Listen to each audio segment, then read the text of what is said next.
नमस्ते साथीहरु, सुस्वागतम हाम्रो युट्युब च्यानल रिभ्यू नेपालमा। हामीलाई प्रोत्साहन गर्नको लागि हाम्रो च्यानललाई सब्स्क्राइब गर्नुहोला अनि घण्टी थिच्नुहोला। हाम्रो भिडियो मन परे लाइक र शेयर गरिदिनु होला। आफ्नो मनमा भएको कुरा र सुझाव तल कमेन्ट बक्समा लेखिदिनु। साथीहरु, आज चाहिँ हामीले एउटा अनबक्सिङ भिडियो गरिरहेका छौं। यो चाहिँ टाइप सी हब भनेर भनिन्छ। यो चाहिँ 18-1 टाइप सी हब हो, जुन चाहिँ म्याक देखि लिएर टाइप सी मात्र छ। अरु पोर्टहरु तपाईलाई चाहिन्छ भने चाहिँ यसले एकदमै काम गर्न सक्छ।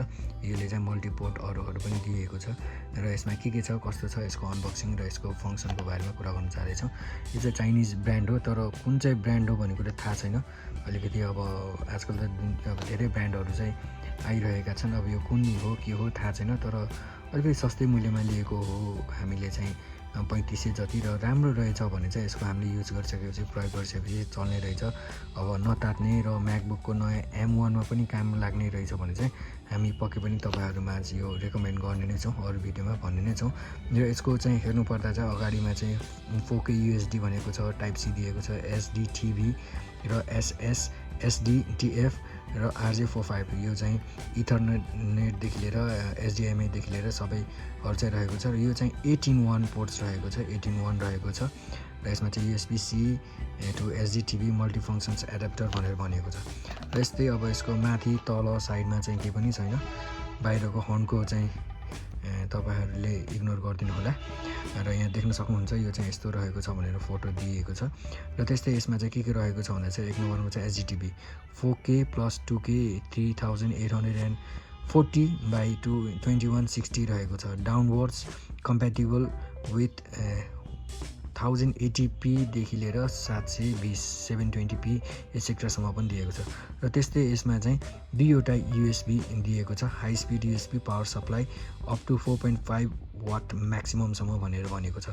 र त्यस्तै अर्को कुरा गर्नुपर्दा चाहिँ 3 नम्बरमा चाहिँ USB-C फिमेल पोर्ट 1 रहेको छ, जसको चाहिँ PD 20 volt at 3 ampere support maximum 87 watt power adapter input भनेर भनेको छ। त्यस्तै 4 नम्बरमा चाहिँ USB-C फिमेल पोर्ट भनेर पनि भनेको छ, high speed USB-C power supply up to 4.5 watt maximum भनेर भनेको छ।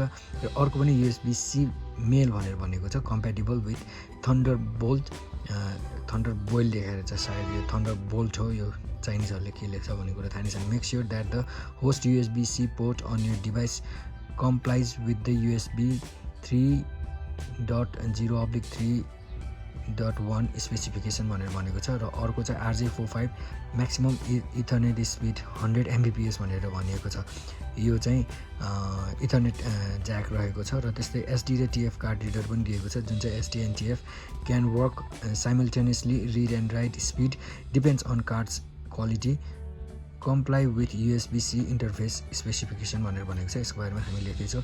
Made for MacBook 2018, 17, 16, MacBook Pro 2018, 17, iPad Pro 2018, Nintendo Switch, Chromebook, Huawei Mate 20, Mate 20 Pro, Samsung SD S9, Note 10, Note 9, HP, Spectre, Pavilion, Huawei MateBook, Dell XPS series, MI Air and support mobile phones and tablets with SD and DP functions भनेर भनेको छ। र made in China भनेर भनेको छ।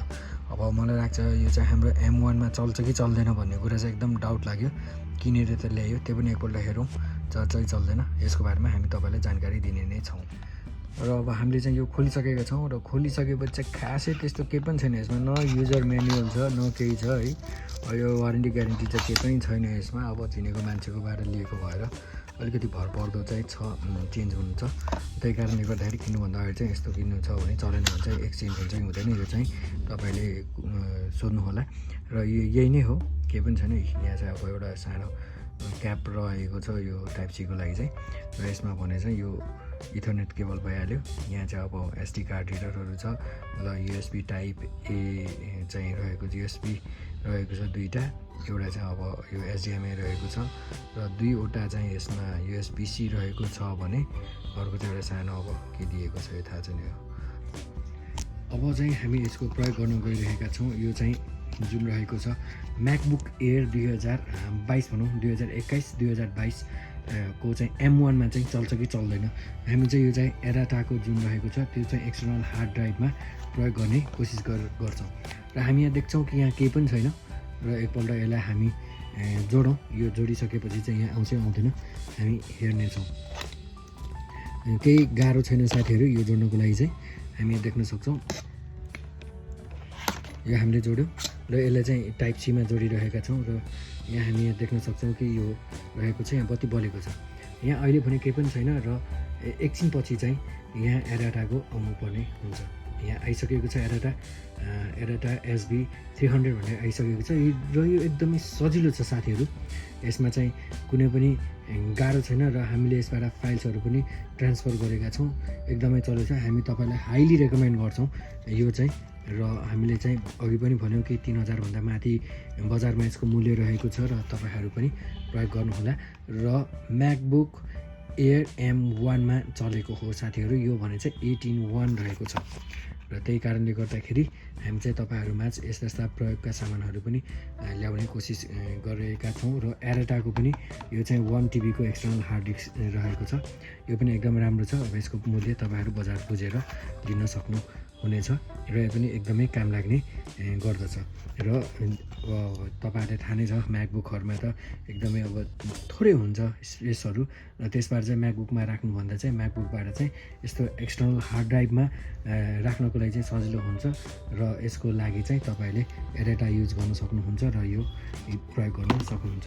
र हाम्रो video कस्तो लाग्यो यस सम्बन्धी हामीलाई तल लेख्नुहोला। र यसरी नै साथीहरू नेपाल र नेपालीसँग सम्बन्धित कुनै पनि कुराको बारेमा जानकारी चाहनुहुन्छ भने हामीलाई तल कमेन्ट बक्समा लेख्नुहोला। नेपाल र नेपालीको भलो होस्। जय नेपाल।